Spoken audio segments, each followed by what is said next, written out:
All statements and opinions expressed by guests of the Adult in the Room podcast are strictly their own and do not necessarily reflect the beliefs or opinions of the host, producers, or advertisers. All interviews are presented in their most complete possible form in the interests of free speech. No statements should be interpreted as financial, legal, or medical advice. Listener and viewer discretion are strongly advised.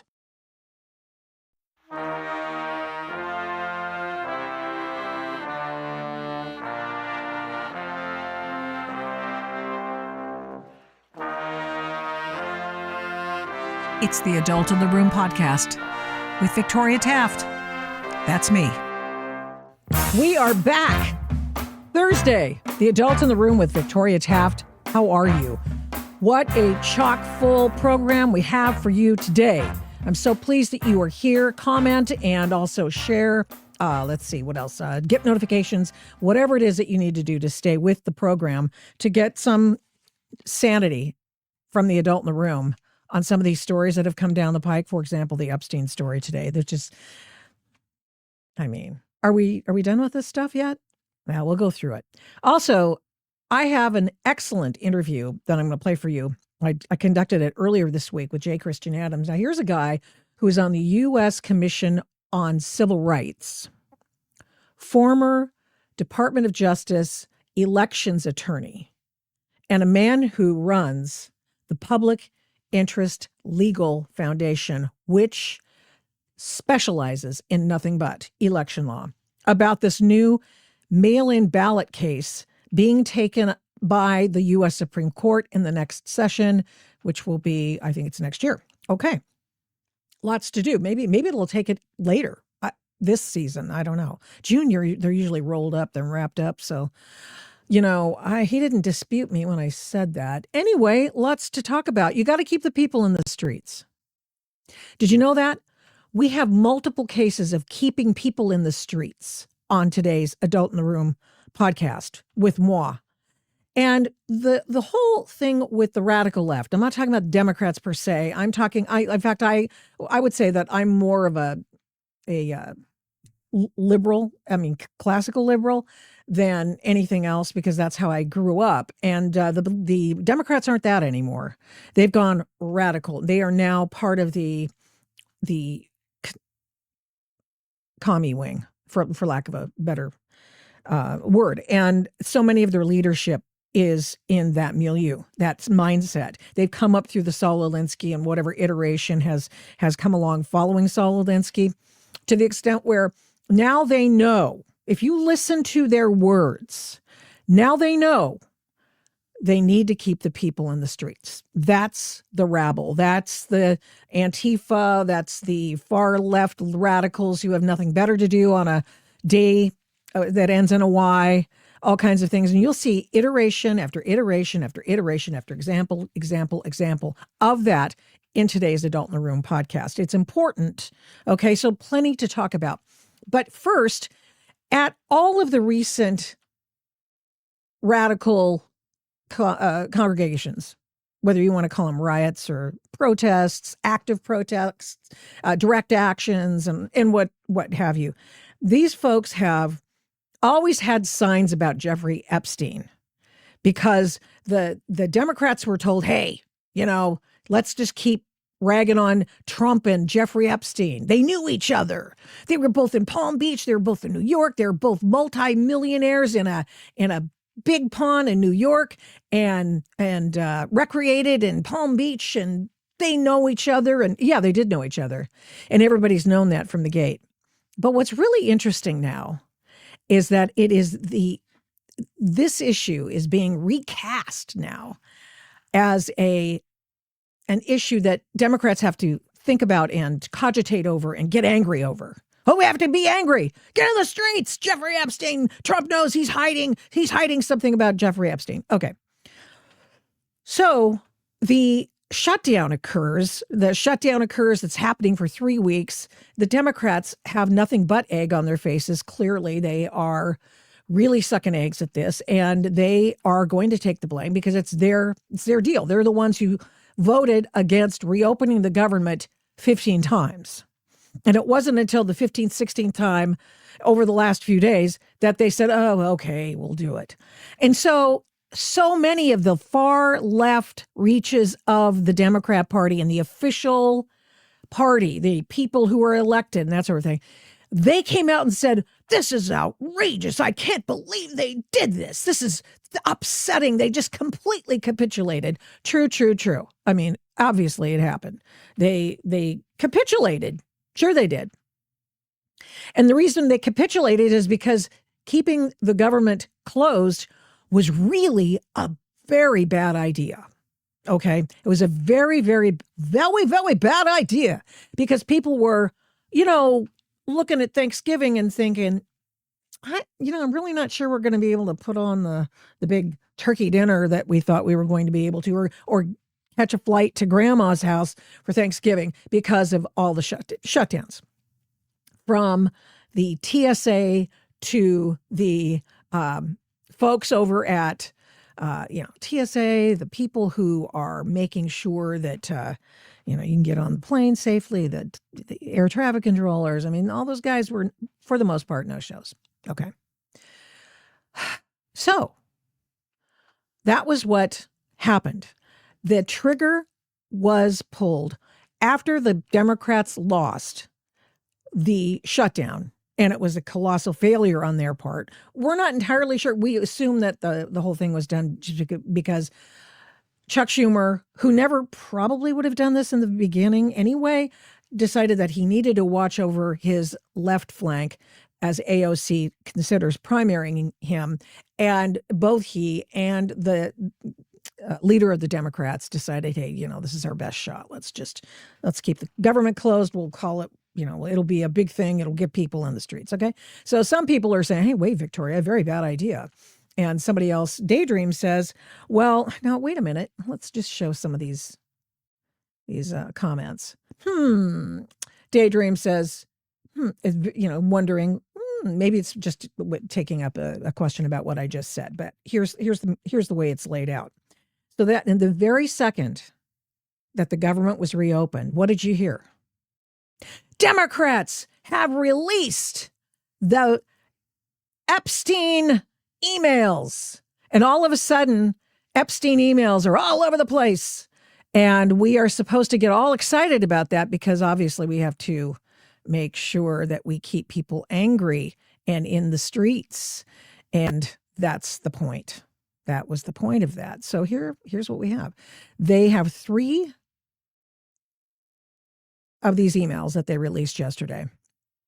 And then we're supposed to now, because it has Donald Trump's name in them, that we're supposed to divine something very nefarious for him having been a part of the conversation in the email. So you're going to see these emails. These are pretty hilarious as far as I'm concerned. And let's see, where's the email, Victoria? Let's just check it out. Well, I tell you what, let's go over to, so we've got Technofog has a reply to these and presents the supporting evidence that the emails supposedly showing that Trump has done something wrong, not that they know, right? Showing that he's done something wrong don't really show that he's done anything wrong. Indeed, what these emails show is, and they redact a name, and they want him to be seen at the scene of the crime with a woman or young girl, teenager at the time, who was at Jeffrey Epstein's house. Well, that's Virginia Jeffrey. And Virginia Jeffrey, or Giuffre, as you prefer to call it, was one of the women who came out, and she became outed in the whole Jeffrey Epstein affair. She turned state's evidence on him. She wrote a memoir. She testified.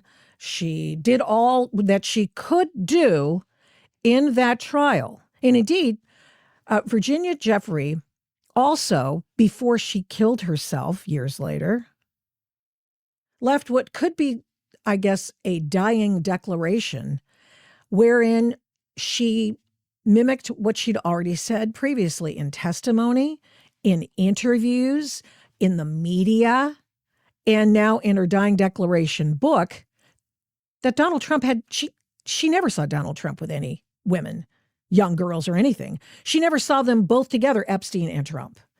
And so that's really the countermeasure to these emails that the Democrats are so excited to get out there. And I had them all screenshotted, but where are they? She said. So hold on, let me find them again. Oh, here we go. Here's the first one. Let's do this one. Sorry, guys. Epstein. I've got 5,000 Epstein things. Epstein, standby. Here we go. Here's one of them. And what this one talks about, and I can't even see it very well because I didn't make myself a copy. And is it from Michael Wolff? I don't know. It's just one of them. And it alludes to the fact that all of these allude to the fact they have Donald Trump's name in them. So therefore, that you can tell what happened. There's a tranche of emails. The Democrats say we need to pivot to another issue. We need people angry in the streets, and we need to do it right now because the shutdown was such a colossal failure.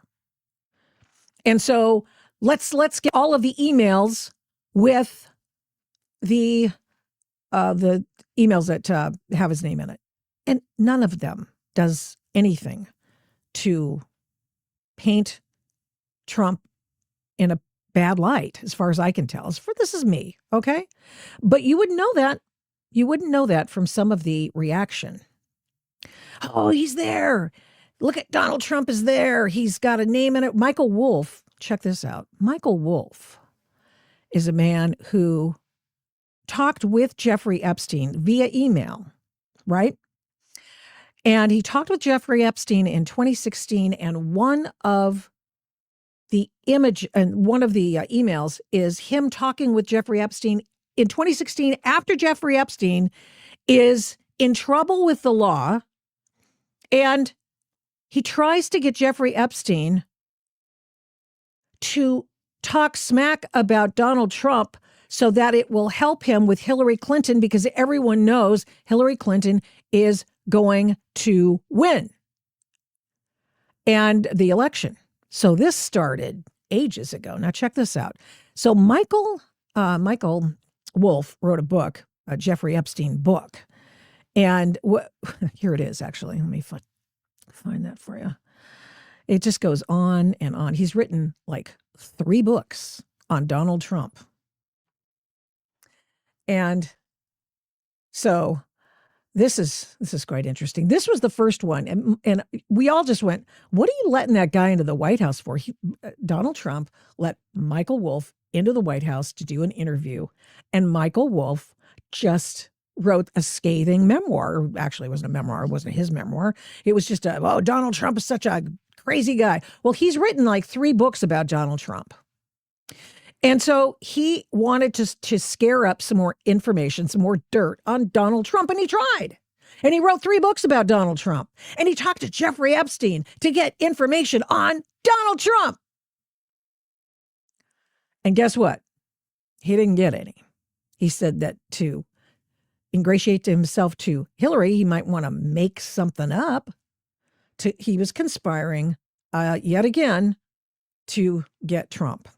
And he didn't like him. Okay, people are entitled not to like someone. It's okay. It doesn't necessarily help their case, but, So let's go over the background. We've got one with Michael Wolff. We've got another one in which there's someone saying that Donald Trump spent hours, Jeffrey Epstein saying that with Virginia Jeffrey. And there's no evidence of that, except Jeffrey Epstein years later. Oh, yeah, okay, well, where's the evidence? All right, where's the evidence? So here's what's going on here. Let's find out what the odds are that Donald Trump is involved with Jeffrey Epstein. Well, we know. These are a few things we know. He's never been on the plane. He's not on the manifests. We already have that list. That list has been out for years. He has not made any of the other things that have come out about Jeffrey Epstein. There was a 33,000 email and document tranche that was released months ago because, Trump Mr. Transparency, let's let him out. The only thing Trump was concerned about, this was the secondary sources, people who know him and talked to him. He's afraid that people who are involved on Jeffrey Epstein's list, these business tycoons and stuff like that, might get out and they had nothing to do with any of the girls and stuff like that. Because it turns out Jeffrey Epstein was quite the financier and financed lots of things, such as the Iran-Contra situation. So there are many things in Jeffrey Epstein's past which he would prefer to keep under wraps. And there were a lot of people chit-chatting with Jeffrey Epstein and doing business with Jeffrey Epstein. And Donald Trump, they might be donors to Donald Trump, but they may not be, diddlers, okay, bad people other than that, other than being capitalists. And I think he wants to protect those people. We've already known that Donald Trump has not had anything to do with any of the nefarious activity. And how do I know that? Well, I know that because Maureen Comey, that name might ring a bell to you. Maureen Comey was the prosecutor in the Epstein case, and that was also had a hand in the Ghislaine Maxwell case. She's James Comey's daughter. This was in New York, the Southern District of New York. This case was, and Maureen Comey, James Comey's daughter, who I think it's fair to say loathed Donald Trump, leaked some information. She leaked some. And then, you know what happened? That's it. If she had intel on Donald Trump and any nefarious activity, don't you think she would have released it by now?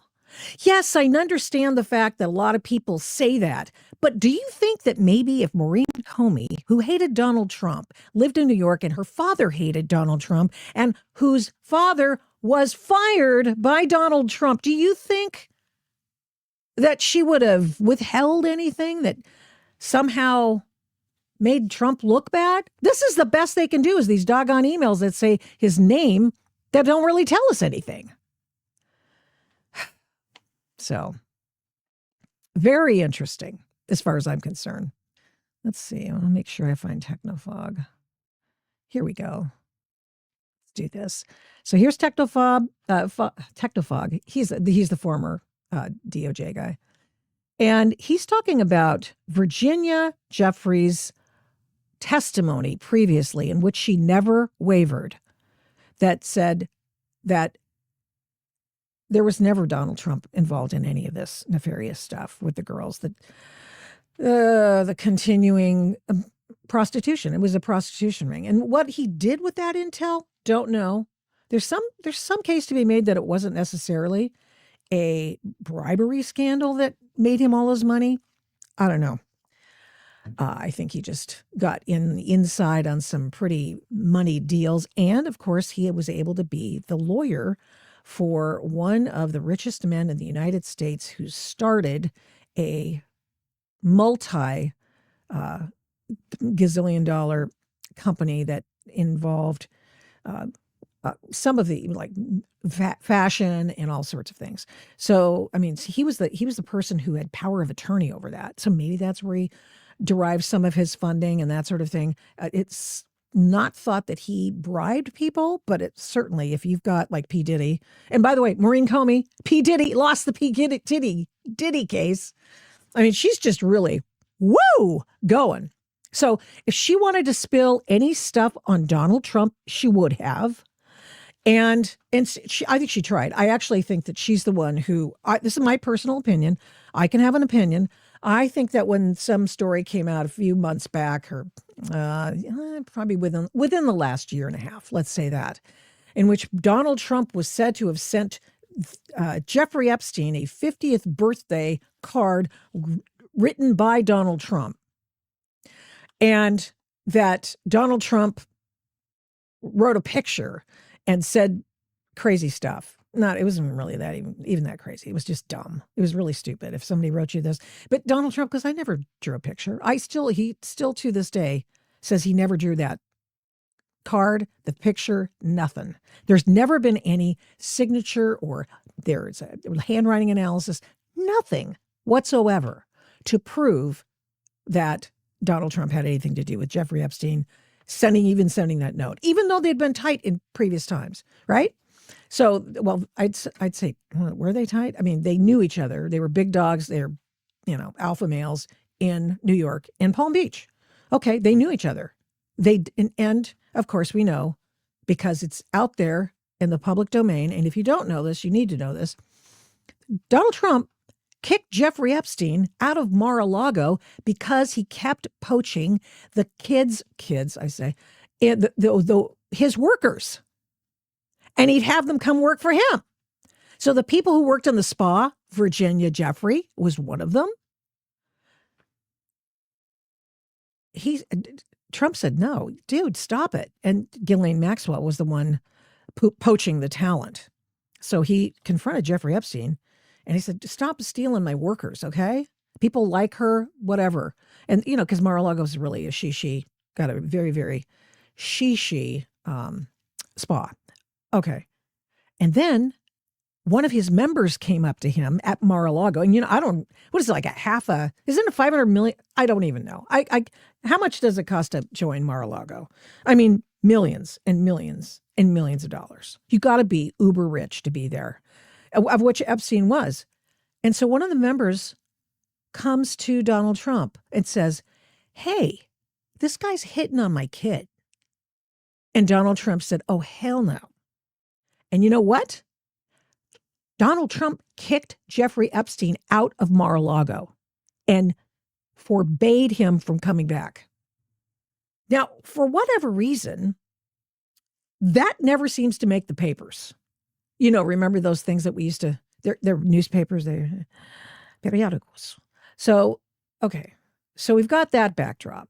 Now, here's something else I want to unfold to you since I'm yammering on. Let's say if you wanted to get Donald Trump, you would start lawfare against Donald Trump. And so they did when he announced he was going to run again. Now check this out. Here are the Trump legal cases. I had Perplexity draw me up a colorful graph. Now these are very interesting things. So here are the cases, the green's the cases. The red are the millions of dollars they tried to extract from Donald Trump. And then the other color, which is blue, is the number of years they wanted him in prison. And you'll see they continue to wrench up the amounts of money, time in the slammer, and others. And it all started in 2017. There was a little bit one there. And then this was after the Hillary launches the Russia collusion thing. Hillary launches that in the run up in this summer before the election. Okay, so we have that. So now check this out. There we go. Now, who was doing that? Who was doing it? Well, of course, we have all these usual targets. Check this out.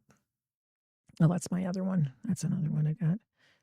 So here are the people, the names of the people who were behind most, if not all, of the Trump lawsuits leading up through his first presidency, through when he announced in 2022 that he's running again. They ramped up everything. That's when Mar-a-Lago was raided. That's when they started hitting him with all kinds of, the classified documents thing, etc. Now check this out. The blue of our previous graph, I'll show it to you again, represents all of the cases that Mark Elias, Hillary's attorney during Russia, he was at Perkins Coie, and he is responsible for all the ones that were blue cases. So these down here, right here. All right. Then we've got, let's see, Norm Eisen. Now, and let's go back to Mark Elias for just a second, the blue guy. Democracy docket, he leads now. Then he has headed almost all of the election litigation cases. He's part of an organization that went after keeping the president off the actual, you know, you wanted to keep him from being able to vote for Donald Trump. These are the people who say that they are for democracy, trying to keep him off the ballot because of the 14th Amendment. Remember that one? Yeah. So Green is Norm Eisen. Green is Norm Eisen, who is the impeachment counsel and ethics investigations into Donald Trump and his people who worked with him. So let's go look at Norm Eisen's cases. So Norm Eisen's cases are a lot more than Mark Elias's. And here we go again. Then who funded them? In red, it's Reid Hoffman. Now, this is an interesting name. Reid Hoffman is the founder of LinkedIn. He's a billionaire, and he's a big lefty. There's no law against that. He's also a guy who Elon Musk continually said was on the Jeffrey Epstein list. So if you want to distract from somebody who's really on the, that list, possibly, I mean, that's what Elon Musk says, you might look no farther than Reid Hoffman bankrolling all of these lawsuits. He also did the democracy lawsuits, the strategic funding, the E.G. Carroll lawsuit. Remember that one? And let's see. And then there were other ones. The ones in gray are the, other proxies for the Dems. Okay. I don't even see the gray ones. All right. Fair enough. Then we have those. The point of all of this, they went after Donald Trump for all of these different cases. If they had anything to do with Jeffrey Epstein, if they had the goods on him for Jeffrey Epstein, they had the prosecutor going after the Epstein cases, Ghislaine Maxwell, and they had her in their back pocket. Don't you think they would have revealed it during any number of these cases that you see here? Look at that. They wanted to keep him in prison for hundreds of years. They wanted to bankrupt him. Indeed, they debanked him and his family business. They debanked him like he was a Canadian trucker. They did.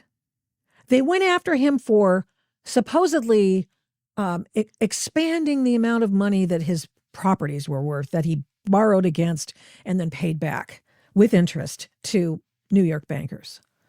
That's the Letitia James one. Now, the DOJ at the Biden administration parachuted in a DOJ lawyer to take point on those cases. If there were something about, and that was at SDNY, Southern District of New York office in New York, Manhattan, and you're not going to believe this, but that's exactly where Maureen Comey worked. If Maureen Comey had the goods on Donald Trump and Jeffrey Epstein, you don't think that maybe it would have been brought up, do you? Okay. So this is just dumb and dumber. But nevertheless, here are the headlines. Check this out. Oops, sorry, I just removed it. Hire me. So I saw this on Facebook today. So everybody's just going absolute, nuts. Occupy Democrats. Oh no, revealed the Epstein email showed that he gave something time to the girls. The New York Times saying that sex offenders conduct. Wait, let me just stop that. I don't want to read that. Sorry, you guys. Released emails in which Jeffrey Epstein alleged that Donald Trump knew of the convicted sex offender's conduct and spent hours at my house with a victim. That victim, quote unquote, who was a victim, Virginia Jeffrey, who testified in court under oath that did not happen. More headlines. Okay. Direct correspondence between Jeffrey Epstein and Ghislaine Maxwell. And the Democrats at the democracy docket, in getting an assist from those guys, that would be our friend Mark Elias, now say, well, Jeffrey Epstein and Ghislaine Maxwell thought it was really interesting that Trump was the dog that didn't bark. What does that mean? Well, we have no idea. But Trump's name's there, so they're going to release it to at least discuss the fact that Trump had something to do with Jeffrey Epstein, and they knew each other. And this was, what's the year? This is 2011, after he's been kicked out of Mar-a-Lago, after he's been prosecuted by the feds in the southern Florida area. So he's got it out for Trump, whatever. But honestly, if this is supposed to be a big scandal, I say release all of it. Just release it all and just be done with it. Now let's go over here. I just want to do one last thing. If I can get my thing to work. Here's Technofog's thing. Let's just see. I hope we can we see Technofog? Probably not, because I don't have that brought up. Stand by. I just don't understand where it is. Da-da-da-da-da. I done those. Is this it? No, that's the text. No, that's another. Here's another email. I'll put it up there while I'm looking for the Technofog thing. Okay. So I'm going to add this to the stage, and then I'm going to go over to go here. There's what I want to do, and I'm going to highlight this. I'm going to make sure I can get this back up. Oh, these are such a big pain in the rear. Sometimes, you know what I mean? Know what I mean, man? Okay, finally. Okay, so here's Trump. Alex, can you give me a heads up you could see this? Because sometimes, you never know. Oh, you never know. No, you can't see this because this Democrat thing is still up. Well, maybe that's where Technofog is. Nope. Epstein victim testimony clears Trump. I mean, it always does. So Jeffrey testified in court in depositions, in testimony, etc., that Trump had nothing to do with anything. She never saw him. She wasn't an expert on the perv, but on the other hand, she, that's basically what the deal was. So we have, so this is what people are saying. Trump is saying, oh, come on, this is a hoax. And it's because part of the reason Trump says that's a hoax is because he's seen what they did. He has seen in the past what they did with the Russia thing, and how they've revisited things such that he's afraid that they've put misinformation in there. I don't blame him. I mean, you saw what they did to him, right? So I would say that that's probably a pretty darn good reason for not wanting to have everything come out wholesale. But on the other hand, let's go. I'm sorry that somebody's going to get hurt, but everybody's baying for the blood. So that's the story. The point being, if they were going to bring anything out, and if they knew Jeffrey Epstein in 2015, when Trump was deciding to run for president, and they already tried the Russia thing on him, and that didn't, well, eventually we found out it didn't work, but it took years. It just totally dogged his presidency. And then they impeached him twice, one of which was by Norm Eisen for I think it was the Ukrainian phone call.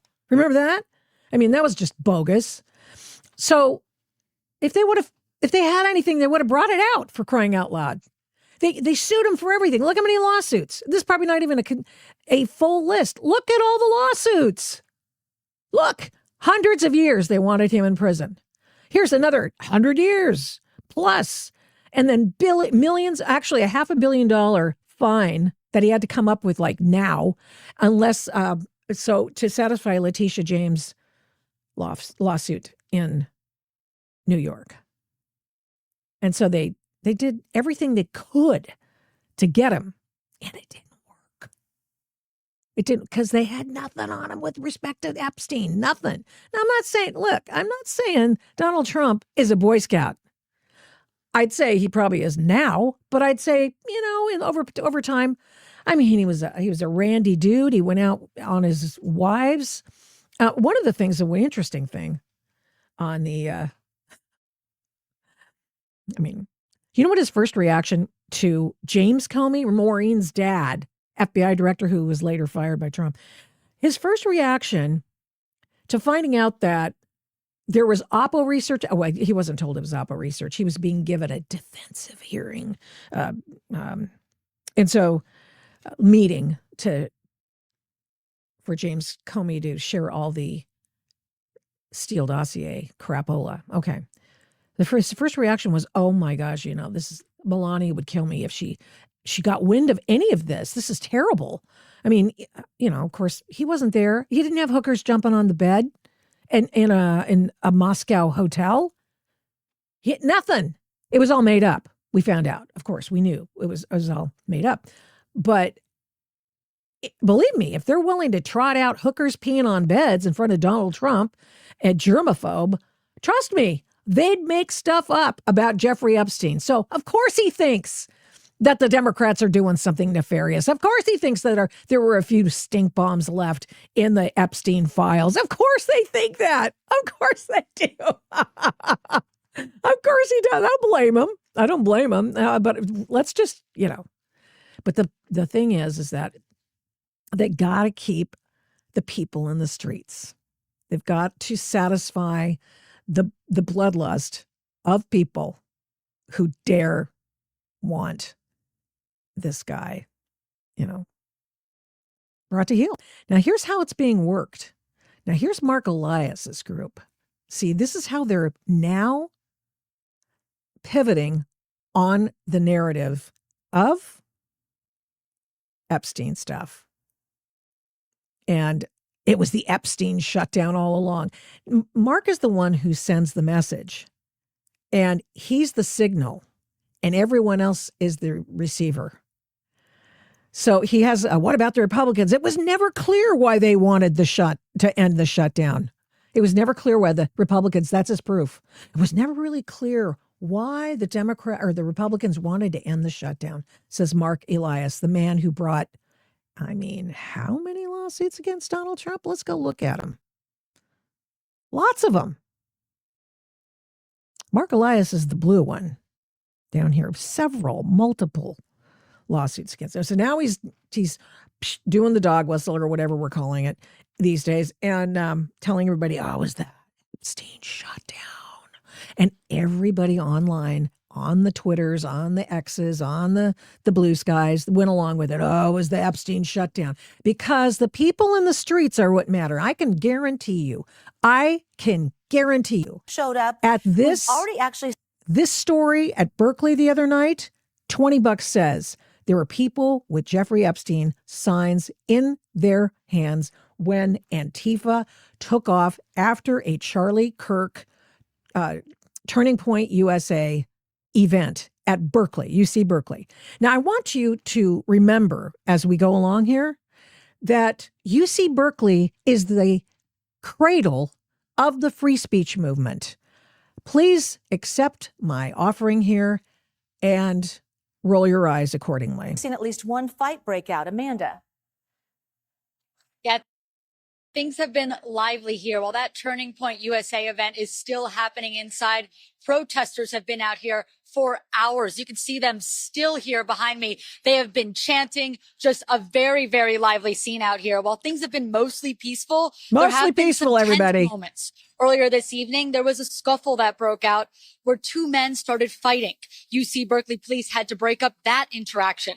Later, someone was throwing smoke bombs and a car backfired, leading some of the people who were protesting to run away. The protest was put together by students organizing for liberation. Some students say they don't believe UC Berkeley should host a large Turning Point USA event like this one, but other people are happy to be here for the event.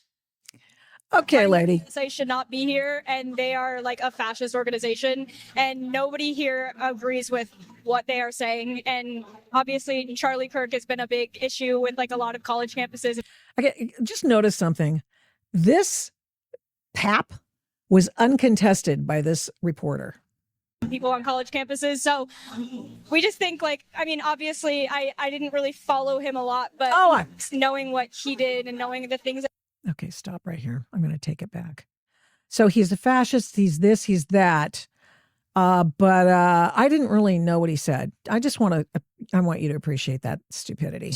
She's a college student. Turning Point USA should not be here, and they are like a fascist organization, and nobody here agrees with what they are saying. And obviously Charlie Kirk has been a big issue with like a lot of college campuses and people on college campuses. So we just think like, I mean, obviously I didn't really follow him a lot, but knowing what he did and knowing the things that he was saying, it's just like vile and disgusting. So we don't want to support his organization, and I don't think that the Berkeley chancellor should have let them come here. We don't think that the place that began the free speech movement back in the 60s should have somebody of his ilk be at the college, at the university. So much for free speech. Of course, Antifa, anti-free speech, as far as I'm concerned. So that's the acronym for me. Okay. So then we go to the University of Oregon, where some people who got bored of going to the ice nothingness in Portland decided that they were going to go and have a chat, sort of Charlie Kirk style, with students in an area that was adjacent to campus. And this is what happened. There were people who were given whistles. I'll tell you a little bit about that come up. This is how it looked. Get a job! Get a job!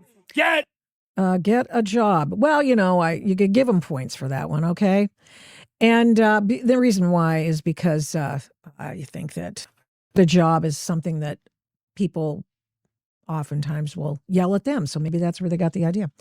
Okay, so here's the interesting thing.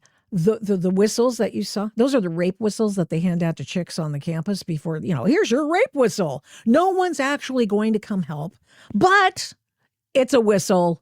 It's a rape whistle, and it's orange. Guess who was handing out the whistles to drown out the people trying to have a dialogue with students about everything from trans stuff to who knows what, capitalism, freedom. Guess who was doing that? Who's that? Oh, is this another one? Oh, okay.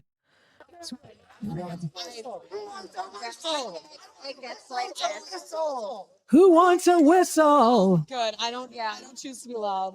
I hate this. This is what happens there too when you make it fun. This is Who wants and you get a whistle. And you get a whistle. Like could have been completely like. This is from Right Side Rebel. I got So, and he's leading the deal here. Okay. Keep him in the streets, baby. Shut him up. Yeah, it's annoying. So it's Jack Kemp, the online education media producer at the University of Oregon in Eugene. Now, remember in our conversation that we had on Tuesday with our friend Ty, who's a former Antifa guy in Eugene. So this was, on brand, right? So go watch that if you didn't see it. He's quite lovely and in many respects, and perfect for maybe doing something like that. I suppose there were a few things that they did on campus, which we'll talk about next time he's on. I hope he comes back. Jack Kemp, not to be confused with the person I think of when I think of Jack Kemp is the former senator who's the former football star, blah, blah, blah. But this is Jack Kemp. He's an online education media producer. Oh, I didn't mean to actually put his phone number on that, so I apologize. But anyway, he works for the university and a friend of mine. In fact, you just saw him on the program a couple weeks back, or a week or so back, Dan Sandini, and he wrote a letter to the university going, why are you hiring people to give out whistles to drown out free speech people? Why is that a thing here? What's happening here? It's just given the imprimatur of the university campus to give people objects to shut other people up, to destroy. This is a typical Antifa thing, right? You have people with cowbells. You have people with you've got the bullhorns. You've got people who have, the whistles. It happens all the time. It's like the umbrella. Remember the umbrella guy who came up to me when I was walking through the ICE situation, and he puts the umbrella in front of my, it's just infantile. It's not liberal. Because these people aren't liberal. They are leftists. Leftists' ideas cannot stand the light of day.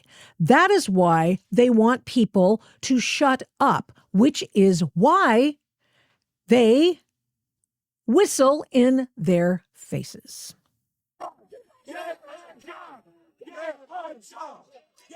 Yeah. And then they, you're going to love this. And they have this shirt that they're wearing lying around. I wonder who printed that for him. Huh? It's Trump killing himself, so it's disgusting, naturally. Because there's only one speed for these people, right? Disgusting. So what can we learn from this? Well, ideas that the left disagrees with should be drowned out. They should be silenced. Why? Because the people who utter things with which they disagree are fascists, right? That's what they say. I'm a fascist. Hey, you're a fascist, and you're a fascist, right? No, of course not.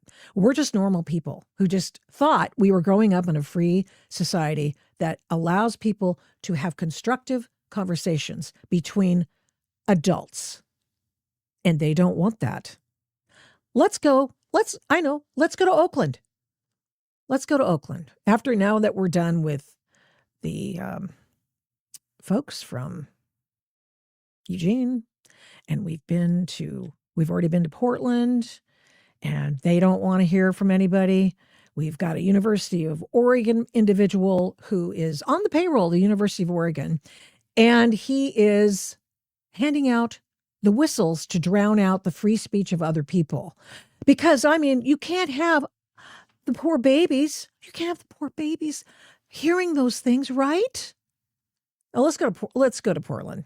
Let's go to Portland one more time. I want to show you something. This is Katie Daviscourt's video here, in which they find a woman. She's on a ride-along with a nice guy. Hey, what do you do every day? Well, you want to go on a ride-along? I'd love to go on. Next time I'm in the PNW, I'm going to go on a ride-along if they'll let me. So what happens? Well, they find a woman driving a car who's following ICE officers. Now, you might think, oh, well, that's protected speech. That's protected activity. Well, not when you break 1,000 laws when you're doing it. And, of course, doxing the ICE agents. This is how it went for her. Look at her speeding. Just ran a red light. Just ran a red light. What up with you? Then she's cutting in front of that guy. Right behind you now. And now she's going to come up on the ICE vehicle or Border Patrol vehicle cars. Then they're going to block her in. Yeah, come down here. Okay. Turn on the lights. Turn on the lights. Turn on the lights. Turn on the lights. Turn on the lights. And there she is. Watch this. Turn on the lights. Turn on the lights. Hey, boy. She tries to drive away. He's going, oh, heck no. Turn on the lights. Not doing that. This is the type of beyond civil disobedience, actual law breaking to make a point to shut other people up. We have you on camera. We actually have news reporting with us. Your case will be referred over to Homeland Security investigations for prosecution. Now, I just want you to. This is a woman who telegraphed what she was doing before she began chasing the ICE officers and bird dogging them. And so now check out. I think this is totally fake. I think she was encouraged to do this. Now, if you get caught, just tell them, I'm just a mother. I'm just a mother. Yeah, so she does that. She tries to pull that one on the guy, and he's being way too nice to her, but there we are. You'll be arrested. This is your last and final warning. Hold on a second, guys. Give me your license, please. Now, once again, tell you, you have places in danger. I don't think he took a picture of it, which he should have done. Parker, shut it off, please. I understand, but you are impeding. Look where you're at. You are almost causing an accident. You are surrounded by federal laborers. Okay, I am the deputy field office director here, ma'am. Stand by. We're running the name. We're going to refer this case over for enforcement action. I'm just a mom, please. Got it? Please. I'm just a mom, please. I'm just a mom, please. Please. Yes, please. Please. Oh, stop it. You turn around and get out of here. Here you go. Slow down. Hey, guys. I got it. I got it. Got it. Everybody break away. Everybody break away. Kylie. Oh, look at those people of color working for ICE. Those racists. Look at me. Take a deep breath. He's so nice to her. Okay, I need you right now. Take a deep breath. I want you to pull over right here and go home. Okay? Take a deep breath. You may leave. Please turn around. I'm going to stop traffic for you. Go. Okay? You may leave. Okay.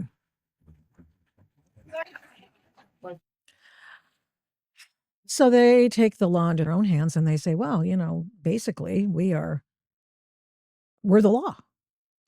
Those are the people on the streets. Those are the people they need to go on the streets, take the law into their own hands, stymie the things that they take issue with, and pretend that they hold the moral authority. Hey, we're stopping these guys. They're kidnapping people. With warrants? Do you kidnap with warrants? I never thought that that's actually the way it happened, because it's not kidnapping. They're actually arresting people with warrants in their hands that they show them. They just don't show you. I'm just a mom, because it ain't your beeswax. Now, this is how bad things can go. This is how bad things can go when you try to take the law in your own hands. Now, I had not seen this video. I had not seen this case. I had not seen any of it. And this happened in Oakland 3 weeks ago. I'd show you all the video I have on this, but I can't. I really... Ugh. But here, suffice it to say,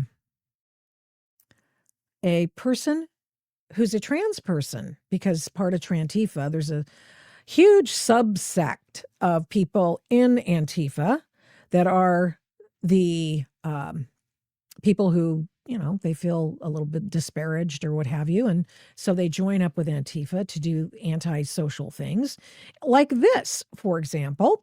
And check this out. Now, I will tell you, is that I want to see if I can get the face. Oh, they brought food. If anyone can DM me this, that would be great.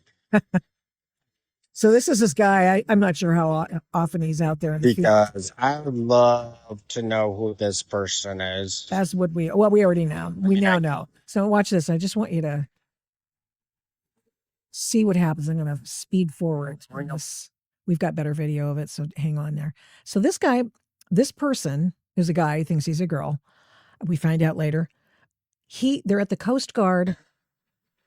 They're at the Coast Guard, and that's where ICE has been meeting up to go out on their operations. So Coast Guard, they have armed security in the street. They've been blocking the street to prevent them from getting out the entire day. And what's interesting about this is the narrative setting that it was attempted by the people who were aiders and abettors of this individual in this U-Haul truck, which we find out had been sitting there all day. Their mutual aid person bringing them food and supplies and all kinds of other things. And so here's the shooting of said driver. Watch this. I'll take this one down just for a second. He called for a medic. I'm an EMT, and I shoot him over here. No, darn it. Never mind. So, We'll just go back. The Coast Guard just wants to go do their job. And they can't right now. So what they did was, it's hard to see because it's dark. And what they did was there's this huge, 4-lane bridge of some sort leading to the Coast Guard headquarters. And the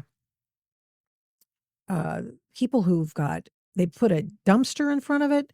They have a man, they put pylons and stuff in front of it, cement stuff in front of it, all kinds of things to block the street. Okay. So then the U-Haul comes and blocks the street some more.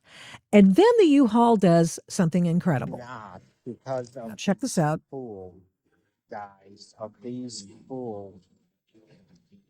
Let's go a little bit more. So you'll see, because it's going to take forever to get this thing going. Now watch this. Here he goes. So he starts backing in toward an entire panoply of officers. I want you to hear the gunshots, though. Oh, shit. We've got to get better play-by-play people, on the citizen journalist front. Thank you. We've heard that. Thank you so much. Now, check it out. Now, to see the cops back here. Dude, stop swearing. Why don't you tell us something we don't know? So they're trying to get his attention, trying to get the attention. They've taken positions to get ready in case this guy rushes them, because they think it might be a truck bomb. Yeah. It's just pepper balls. It's pepper balls. He erroneously said. Watch. See, he's going back. He's now going after the police.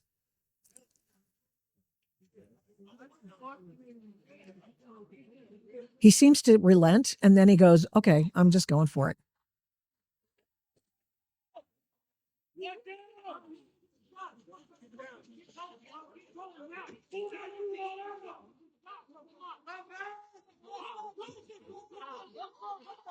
Oh, shit.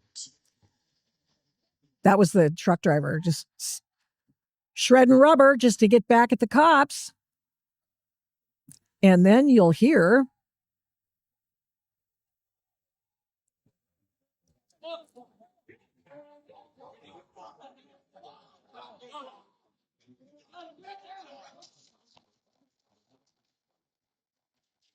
now, this happened 3 weeks ago, and for how on earth it escaped my attention, I just don't even know. But that happens sometimes. I do the West Coast report for PJ Media, and so I'm usually looking up cases like this. However, there you go. So they shot this person, and the person survived and is now going to go to probably federal prison for a long time, because you can't do that. It's against the law. You can't bird dog him, chase him. You can't try to kill him and expect to get away with it. And so that person's up on trial, or up on charges right now, and is presumed guilty until such time that they are found innocent. No, sorry, did I say presumed guilty? I'm sorry, I was thinking about January 6th people who were presumed guilty. But so presumed innocent until such time that they're proven guilty. All right. So just another abject lesson. It's abject lesson, not object lesson. Another abject lesson to give you an idea of how people are attacking the man. This is like, if you wanted to put a bunch of things together, which I have today, and the effort to desensitize people to this kind of behavior, and also to keep people in the streets, to keep doing stuff like this, and then showing people that, hey, we can do this and we can bring the pain, and you never see them go to prison. They just disappear, right? You don't see them go to prison. Federal court hearings aren't televised, but they go to prison. I mean, when they're found guilty, this person's probably going to go to prison. I'm sure that he'll probably try to go into a women's prison, and good luck with that, fella. So,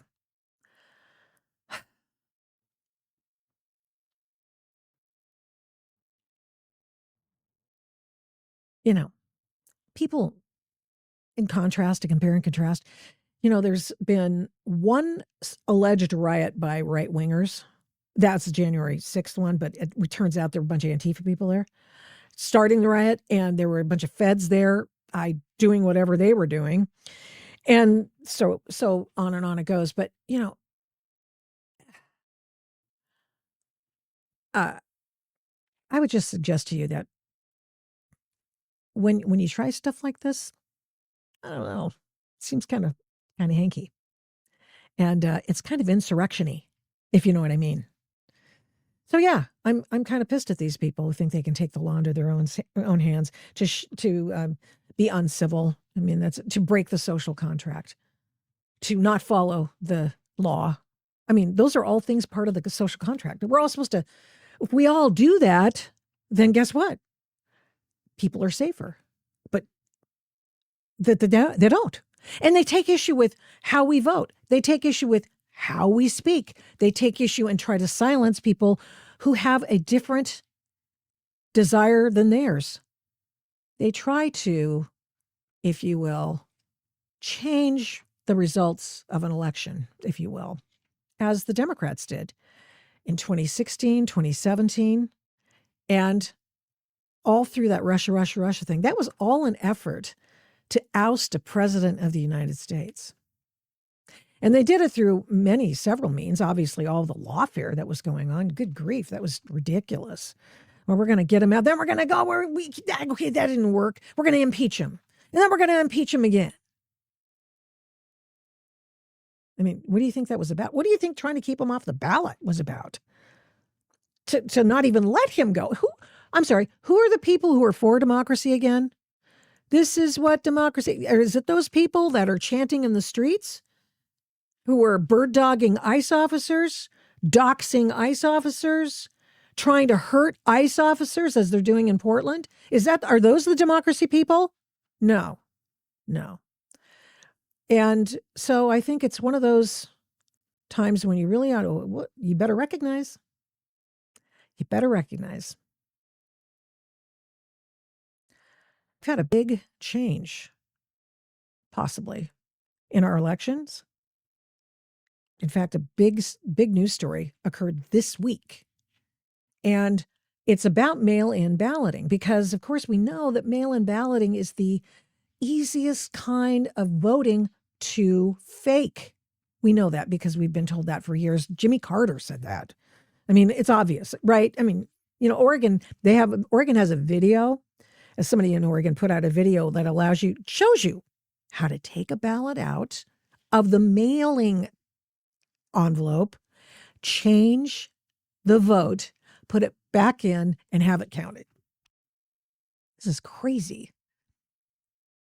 So I talked to J. Christian Adams about how the Supreme Court is going to take a look at a mail-in ballot case in which they will, the question they're going to confront is, can you continue to count ballots that come in after Election Day? Even though they may have the postmark on Election Day on them, there's one state that goes 3 weeks. So anyway, I asked J. Christian Adams about that, and because he's a big dog, he's a guy, and he's with a PILF organization that does election law. He's got a dog in this fight. Let's find out what he says about this case. Happy to have you too. What happened? The U.S. Supreme Court decided to take a mail-in ballot case, and they will take it up next session. How important is this issue? Well, it's so important that the Public Interest Legal Foundation brought a lawsuit in North Dakota to try to get this teed up too about a year ago, because the most destabilizing thing to American elections, in my view, is ballots coming in after the election and being counted and giving us endless delays in learning who won. Mm-hmm. So we sued in North Dakota because they take ballots there for, I think, 3 weeks, maybe it's 13 days. I can't remember. Wow. And we said that that's a violation of this federal law. The federal judge in North Dakota said our client didn't have standing. We think he did. So we never got to run it up the flagpole. But this finally, we're going to have a decision on what does the federal statute say about when the election has to be over with. And in the Constitution, it says that we have an election day. And even though a mail-in ballot, in this case that we're talking about, is is comes into the post office, it's stamped and it's all ready to go and verified, you can still accept those ballots for 5 days. And it seems like, as you allude to, election day just keeps going on and on. We have a race I'm looking into, the Seattle mayor's race, and it's a week later and they haven't even counted 300,000 votes. It's just insane. Yeah, so a couple things. It is a federal statute. It's a federal statute law, right? It's been passed as a act of Congress that it's election day. This Constitution is silent on when the election takes place. It just basically says Congress can decide this. And I think in late 1800s, Congress passed the statute, and then it was amended just like 2 years ago. And it says that the ballots have to be cast by election day. So the question becomes, what is cast? Victoria, it varies state by state. Some states don't allow any ballots to come in late, and states like North Dakota and Mississippi allow them to come in for weeks. So that's what the Supreme Court decision will clarify. And it can be postmarked and all that. But how reliable is the U.S. Post Office at conducting chain of custody on elections? Well, take a look at a case we filed in Virginia about 2 years ago. And we struck down a practice by the Virginia Department of Elections. Actually, it was 4 years ago. Time flies. And they were accepting ballots late with no postmarks, right? Like they have a statute that says it has to be postmarked by election day. The Virginia Department of Elections just dispensed with that law, like by edict. So we sued them. I actually argued the case. It was kind of fun. And you're not going to believe this, Victoria. The position of the Virginia Attorney General's office was, oh, those laws are quaint little antiquated things. That's literally what they were arguing in their briefing, that's just a relic from a bygone era. Elections are way more complicated now, so we have to suspend the law. That is absolutely what Virginia was arguing. And thankfully, the Public Interest Legal Foundation won that. I was going to say that's before Jason Miyares, I imagine, because I imagine he would have been on the other side of that. Of course, now you've got the guy who likes to kill Republicans as the Attorney General of the state of Virginia, so the Commonwealth of Virginia. So good luck with that. Good luck with that. Oh, okay. So now, what is next in the pipeline? How impactful? Let's say that the Supreme Court does say no, postmarks don't count. Election day is election day. And how big would that be? How would that change things? Well, look, there's no silver bullet in election litigation. Let's just remember that. A lot of people think if you just do one thing, the sun will rise. But it's not like that. And this would be a very good thing. It'd be particularly good in places like Virginia. I'm trying to think who else. I mean, Mississippi, whatever, Illinois. States that accept ballots late, it'll make a difference. But not all states accept ballots late. Right. It's not a national difference. Yeah, it's these states: California, Colorado, District of Columbia, Hawaii, Nevada, and Oregon. Of course, all the really super blue, crazy towns. I'm surprised it doesn't include. Your list doesn't have North Dakota or Mississippi. Yeah, that's weird. You're right. Yeah, the list must be a little bit off because. Yeah, it was from a liberal agency. But take a look at Nevada. There's a great example. Adam Laxalt would be in the Senate right now if it weren't for mail ballots arriving late. So you ask what a difference it will make. Well, I can tell you one person who is a great guy who should be in the U.S. Senate and is not because of this issue.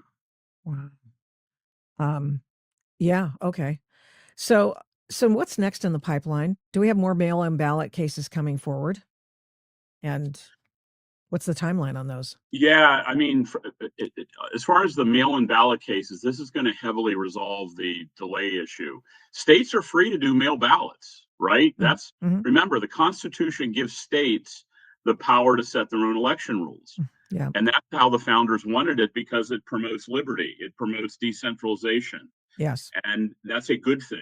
And right. If some knucklehead state like Nevada wants to develop the dumbest possible election system, That's up to the people of Nevada. Go vote out your state legislature. But that's exactly how the founders designed the country. Hmm. Okay, so yeah, Constitution says here's election day, and also says states you have to run the elections. Now, I know that the Trump administration has been talking about making sure that the federal aspect of the election is held on election day, maybe even a vote in person kind of a thing. Can they do that? Probably not. I mean, like I said, the states are given the power in the Constitution to decide how to run it. Like it's not a federal issue, and that's by design because the founders saw what happened in places like England with centralized authority. They hated it, they didn't want it. And so the Constitution gives states the power to do that. Yeah, you could pass an act of Congress, but I don't think this is what they're talking about. But you could pass an act of Congress to ban all mail voting. I think that would be stupid because the next Democrats are going to pass an act of Congress to say no voter ID. So you don't want Congress playing in the sandbox because I see how things change. And worse, here's the worst part, Victoria. If they pass an act of Congress that said no mail voting, who enforces that? It's the Justice Department, and I used to work there. And I know what the attitude of the DOJ lawyers will be in 6 years on enforcing those federal laws that we think are good. They won't enforce them because it's exactly what happened with voter roll cleanup laws. I wrote a whole book about this. It's called Injustice. That when I was in the DOJ, the Obama political leaders came down to the office and said, we're not going to enforce these federal laws anymore. It's literally what was said, and no one disputes it. So I see what happens with federal laws when they meet up with DOJ lawyers who are on the left. They just don't get enforced. Right. Exactly. Yeah. I understand. I have one more thing to ask you. It's not on this topic per se, but I did recently speak with the Election Integrity Project California head, and I know you've had some dealings with them before. And I wanted you to see this photo because I've been thinking about doing a story about it, and I wanted to get a perspective on what this means to you in terms of election integrity. Here it is.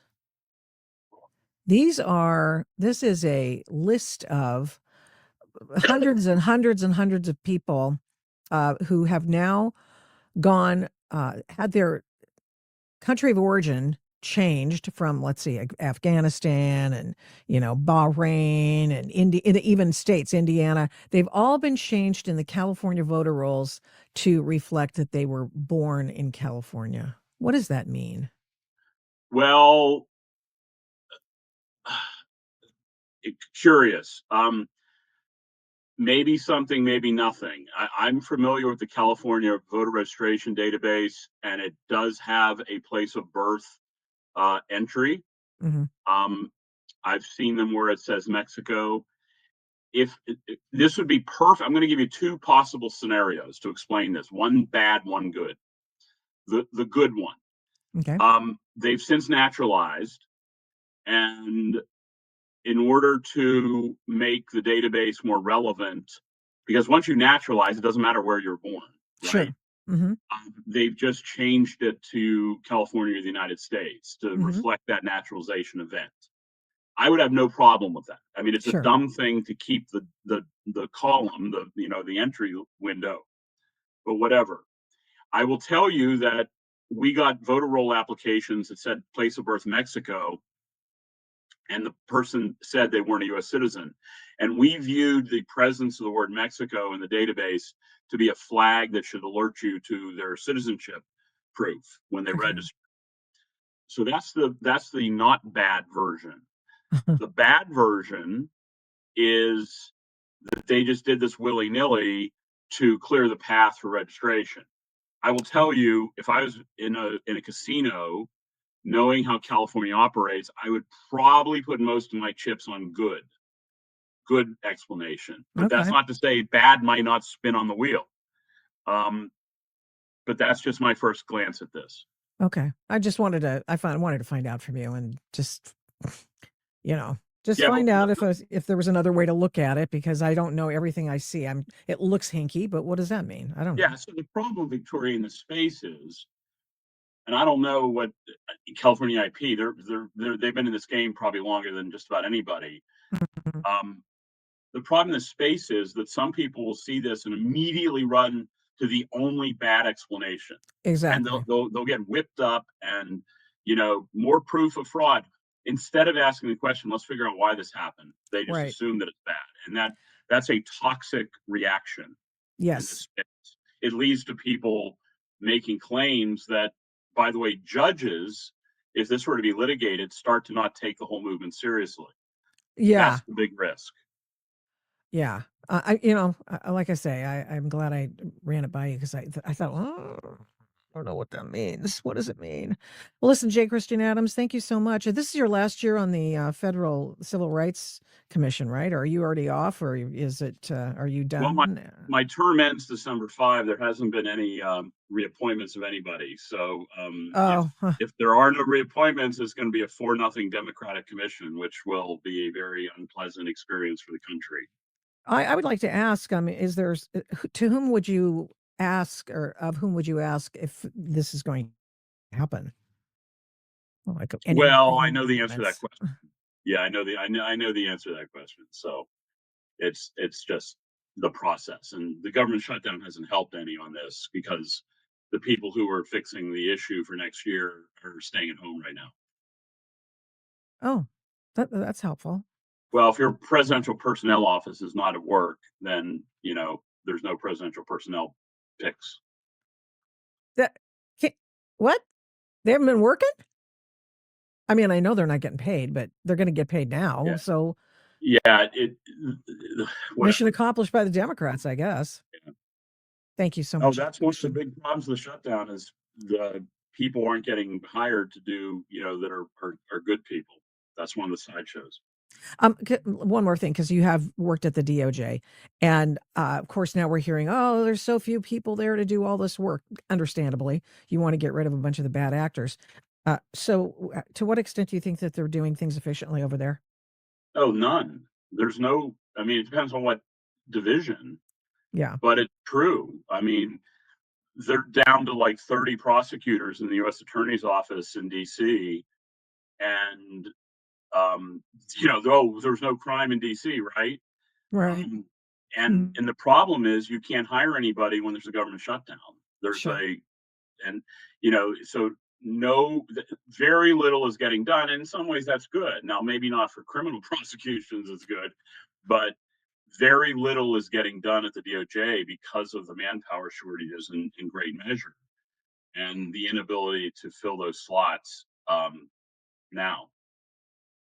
Okay. Well, thank you for your Sure. unvarnished responses. J. Christian Adams, he is the President and General Counsel of the Public Interest Legal Foundation, and they do exclusively election work. Thank you so much for coming again on the Adult in the Room podcast. Thanks, Victoria.